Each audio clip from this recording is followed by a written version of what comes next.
Okay, so I saw episode 5 of One Punch Man. It was absolutely garbage. It was terrible. If you are an anime only, it was like a 5, maybe at most out of 10, could go below that. If you were a manga reader, this was a negative 10 out of 10. There's no exceptions. It was just horrible all around. So, yeah, really bad episode. But it's not just like it was bad. There were a couple good moments. This was the best animated episode, in my opinion, out of the whole season. Well, undoubtedly, you did have like one or two or three like pretty good animated moments, and others that were like just mid. You do see little hints of the animators actually trying to make this look good. Like there were some scenes where like a rover was like shooting these like bombs out, these biju bombs, and Gara was like dodging them in slow motion, and the art style you could tell it was very loose. It was whenever animation like kicks up a notch, the art style gets very fluid. It becomes less held back by structure per se, if that makes sense. And you could tell the structure was starting to become more loose. The problem was it was still frames. So it was like you could tell the animators were getting ready to pour their heart and soul in, but it just never came to fruition. So yeah, the episode, I think it was bad, not just because of that it was bad, even though it was because the amount of potential that was lost here. I mean, go back and read the manga because I did. If you can handle reading the manga and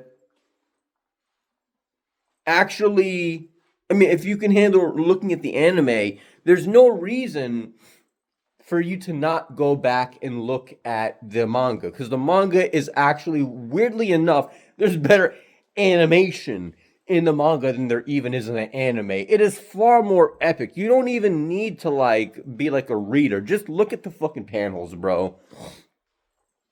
The art is phenomenal. Murata, even on occasions, will actually draw, not frame by frame, but he'll actually. There was a moment like that one point with Metal Knight. That did happen one point where he did go frame by frame. But my point is, there are moments like he'll animate impact, not animate. He'll draw impact very good. There's a good sense of impact, art style. It's just way better. Like you can actually feel the aura coming from the panels. Okay, so just go look at it. If you can handle the anime, you can handle the manga. There's no exceptions. That being said, with One Punch Man, there's a lot of hate now circulating. Okay, I think even the majority, not all, but the vast majority of even people who were defending season 3 who were like, well, they're probably going to kick up the animation. It's probably going to be good. Even they have like completely gotten off of that boat. Not necessarily everyone, but a good vast majority. Everyone who held hope out is no longer holding hope because the cat's completely out of the bag. Shit, even the animator himself who hyped the episode up, Oba, even he, and not just him, but it really puts things into perspective. Even he apologized for hyping the episode up. The fact that he's even doing that is kind of like, okay, yeah, okay. So this, even the studio is aware at this point. There's no way they wouldn't be. Even they're aware, and the animators and the directors, everyone there dealing with it is aware now that the fans are disappointed. They're fully aware that the production itself is objectively not good. The whole thing is not good. They're aware of it. It's not like they're blind. Okay, so we're at a point now where there's nothing defensible about the anime. It's One Punch Man. They really should not have fucked this up because it's how big One Punch Man is. This is something that kind of like this is one of the things that bring anime viewers together like worldwide. It is a massive anime. I don't think it's as big in Japan as it is in America though. And I'm going to get to that point. probably about now. People are talking about boycotting One Punch Man, okay? They're actually talking about boycotting One Punch Man. And on paper, that sounds like it would be a good thing, right? But you got to understand, the papers have already been signed. You can't just boycott One Punch Man and then think it's just going to. No, like, there are penalties to pay for them discontinuing the season. You think they're going to give a fuck about, like, our opinions as Westerners? They don't give a fuck. Even their own people, like Japanese people, where they make the majority of their profits from, they don't really care. At the end of the day, they don't want to be penalized by the law and by their pockets. And they will if they just randomly stop the season. So I think there's a 99% chance the season is not going to get canceled, which would be the best situation for it to get canceled. Because it's already bad enough as it is. Nonetheless, it's not going to get canceled. And on top of that, a lot of the Westerners have went to the Japanese communities and kind of asked them, not directly, of course, but I mean, like, virtually online. This isn't some, like, one-piece adventure. So they did obviously go to Japan and, they asked them, like, hey, could you guys get on board with boycotting this as well? Which, again, it's questionable if that would even solve the issue. I think majority are actually aware now that it's Bandai, that it's not really the studio completely. Although the studio has blame to take as well. Let's not get shit twisted. The studio fucks shit up too. I don't give a fuck what anyone says, bro. Like, there are some things that just should not have been done. I'm sorry, but like, there are just things that like could have just taken them like an extra 2 fucking seconds to probably fix. Some of the shit is just kind of like just really, really unacceptable, man. I'm not gonna lie. I'm not cutting the studio loose on this either. My point is they objectively hold far less blame to hold than the higher ups, obviously. So not completely without guilt. But I also understand they got to put food on the table. So it's more complicated with them in gray than black and white. Nonetheless, people asked Japan for help, and a lot of the Japanese community was like, no, no. Which is surprising. It is actually surprising. And I heard about this on, I forgot the YouTuber's name, but another guy was talking about it. If I can find him, I'll link him in the description. This is really where I kind of got that news. A lot of the people from Japan, their typical consensus was like, yeah, no, we're not going to boycott Bandai. Like, all of you asking for our help, it's like, where were you guys? Like, you weren't buying the products. You weren't buying all this and that. You weren't, like, generating money for One Punch Man. So now you come to us when they give you shit now, right? Like, no, we're not going to do that. And yeah, this is like, I think it's partially true. It partially holds some validity, but at the same time, it also kind of avoids the other half of the equation. I think there is an objective amount of accountability even Japan needs to take. I mean, but we're going to get to that. As I mentioned before, there is truth to that.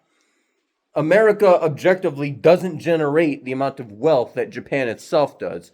And just simply culturally, just culturally, Japan doesn't really give a fuck where social shit is concerned. They do give a shit when it comes to obtaining results, efficiency, and, statistics. They give a fuck about that type of stuff. They're far less emotionally inclined, I think, as a lot of America is. It's an overall more conservative nation than it is a liberal nation. You do have liberals in Japan as well. I'm just saying, like, for the most part, they're not as emotional, I think, as a lot of people in America are. They're not as concerned with all that type of stuff. So They really don't give a fuck about what the Westerners think. And this kind of makes Japan awesome, and it also kind of makes them kind of annoyingly robotic at the same time. It helps because when you find like far leftist media which want to cancel Japan, it's kind of like they don't give a fuck. They'll be like, "Who the fuck are you?" Remember when like people had that big issue with Black Alloy Darkshine? They're like, "Oh, it's blackface." Japan was like, "We don't give a fuck." So that's why I said like it helps out in situations like that. But at the same time, it's a double-edged sword because then you get into a situation like this now, where maybe Japan should listen to Westerners here. They should. Not maybe, they should. It is shit. It is shit this season. They should. But they won't because they don't give a fuck. So this is why I said it's a double-edged sword. It works, and it also works against everybody at the same time. And even the people of Japan who are not offering help, as I mentioned before, they're correct that America does have a certain amount of blame to take. But it's more nuanced than that. Japan also has a level of accountability because it's like, are you really, like, do you like One Punch Man? Because, like, if you do join us on this boycott, it will, like, I'm not saying, okay, I don't think, let me be honest, I don't think it's going to correct the problem. But it will at least create a ripple effect. It will help. It will create somewhat of an opening. And what we do with that opening beyond that is whatever.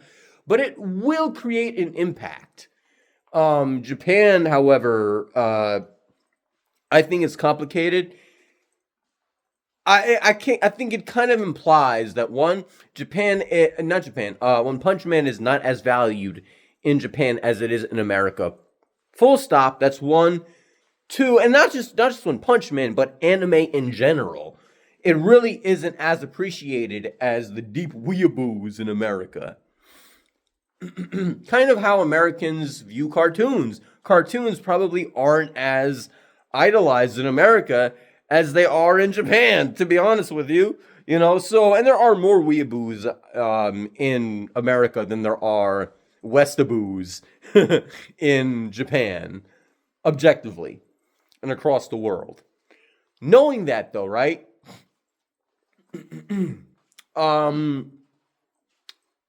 This would help One Punch Man if Japan just got on board and would boycott Bandai as well. Not just One Punch Man, but Bandai itself.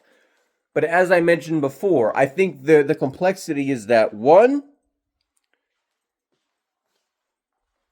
they don't, and this is just a general rule of thumb. When people have to put out 1% effort for someone else, shit, I'm going to be real with you. People already have a hard enough time leaving a like on a video and subscribing, okay? Subscribe, motherfucker! But people already have a hard time leaving a like and subscribing to a video. So imagine what it's like boycotting something. That's a whole lot of effort to put in. And that's why I said people don't like, this is just a general rule of thumb. People don't like to put out effort in general into things for people that they don't give a fuck about, who they don't really know. And there's also another aspect. I think it kind of gets to a deeper thing, which is kind of getting into politics a little bit. And I don't want to get too deep into this, but it's true though. It's kind of interwoven into reality itself. It's kind of hardly avoidable if you're going to talk about the anime medium itself. Japan, I don't believe, truly likes America. Even the ones who idolize Americans, a lot of times it's complex because they respect the fuck out of America. And I think this kind of goes back all the way to World War II, possibly before. But I think World War II played a big... Was it World War II? I don't fucking know. I'm not historically accurate. But I think it kind of correlates with even the war itself. It's like that fucking Hiroshima bomb, it fucked Japan up, bro. It fucked Japan up. And it kind of gave, I think, Japan this, like, image of America. Because you have to think about it. In Japanese schools, they talk about this shit. You think another country can just drop a nuke on another country and like they're not going to talk about it in class? They're going to talk about it, bro. And the effects still last today. that nuke, bro, kind of put Japan in a position where they one feared America. It was a reality and wake up call, but it was also like it made Japan heavily respect the fuck out of America, but it also kind of created this resentment that they have for America and envy and jealousy, and created this competition type race type bullshit, you know. So it kind of it created an eternal rival in a sense. So there is resentment, I think, that Japan kind of holds for America. And it's not just Japan, it's other countries too. But Japan is one of the main ones that we could really feel the effects with, because we do consume a lot of their products. You know, we do take part in their trading process. We are heavily involved in their markets and stuff. So like I think the effects of how they view America is felt a lot more when it comes to a country like Japan versus like Africa or something else like that or whatever, you know? Knowing that, yeah, I think a lot of them kind of respect what they kind of view as the tyranny of America. Now, let me be frank with you. Japan was it what it was back when. It was not, okay? They did some fucked up shit to China. They did some fucked up shit to Americans. Like, don't get it twisted, bro. They were a lot more of savages back when. They were fucked up. You should see how the fuck they treated the Christians too, man. Even the peaceful ones. It's not because the Christians were crucifying them. No, they did some fucked up shit. Like, Japan was fucked up back then, bro. So there is like 50-50 truths to like whether or not Japan deserved the bomb or whether they didn't. Like, there's both truths. There's truths on both sides. The sad part, what they don't deserve, is that the effects are felt today. They don't deserve that. But I don't think anyone knew at the time what it would do. Nonetheless, Japan, I truly believe they respect America because they view it as powerful. We don't give a fuck. We do what we want. We're loud. We're chaotic. And we just, we can't, they kind of view America as like very free. We can't be told what not to do. We're outspoken more than they are, and they do respect the fuck out of that. But they're also jealous of that factor too. So it's both. But when we come to Japan and we ask them, could you do us this favor? It's kind of like, oh, you're not as competent as we thought you are. Why don't you just create your own One Punch Man? Why don't you just do that? Now, do I agree with that? No, I'm not saying I don't agree with that. But I'm just saying, when you show vulnerability to someone who only respects you but doesn't really like you deep down, and only respects you, it's kind of like they're going to lose respect for you to a certain extent within reason. They're not going to lose all respect, but they're going to lose a certain amount of respect, and they're going to be like, no, I don't like you, you know? And I think that's really what's happening. It's kind of like, oh, you want help now? And again, America does have accountability. A lot of times we watch anime illegally. We don't pay for the animes a lot of times. That is true. That is very true. So it's an overall complicated situation. When Punch Man is generally fucked, maybe Nicholas Light can save this shit and he can like donate money to some animator or whatever. But I really highly doubt that's going to happen either. Because even if it did happen, there's going to be a lot of problems when it comes to copyright. Like, it's going to really suck if Nicholas has to throw out $2 million for some anime. And then, like, the anime flip-flops because Japan was like, Nope, we don't give a fuck. Take that shit off. We own that shit. You don't own that shit. You know, because again, remember I said, like, I think when things are all cool between nations, and things are cool between America and Japan, but I'm saying, like, you have to understand, things are kind of tense the way that One Punch Man is going. Things aren't handy-dandy. This isn't season 1. This isn't even season 2. This is worse. Things are not good right now between, like, the One Punch Man community and Japan and America regarding the One Punch Man communities and whatnot. Japan is stepping the fuck back. They don't give a fuck. They're kind of choosing to kind of smite America. They're kind of choosing to smite the American lovers of anime, as opposed to helping them out. Which, again, it implies they have more resentment for Americans who love One Punch Man than they do have love for One Punch Man itself. It kind of implies that. And knowing that, I just believe that creating our own One Punch Man for Westerners, or not creating our own One Punch Man, but like creating, taking the manga and animating it, I don't think would be taken very well by Japanese communities. It wouldn't, like, they wouldn't come for our necks off the first episode or whatever, but they'd probably come for our necks, like, you know, they'd probably come for our necks after, like, you know, I don't know, 10 episodes or whatever. It can happen at any point in time.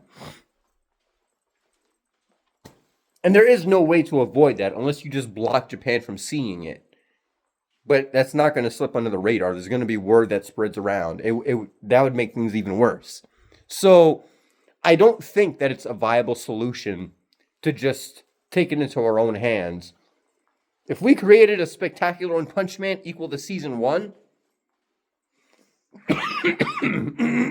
they would, I don't think Japan would take kindly to that. I'm talking like 30-minute episodes. We're talking like that shit. I don't think they would like that very much at all, man. I truly don't think that they would. So, yeah. These are just some, like, brain dump thoughts about, you know, One Punch Man Season 3 and what I personally think, how things are going, potential solutions that helps, or things that I find an issue with. In terms of the mentioned solutions that are kind of circulating around. So yeah, just tell me what you think in the comment section down below, like, your views, you know, on how One Punch Man's going, any solutions you think might help, or problems. You get what I'm saying. Just like brain dump, man. Let's get to 1,000 subscribers, all right? And I'll see you guys in the next video. Peace out. Leave a like.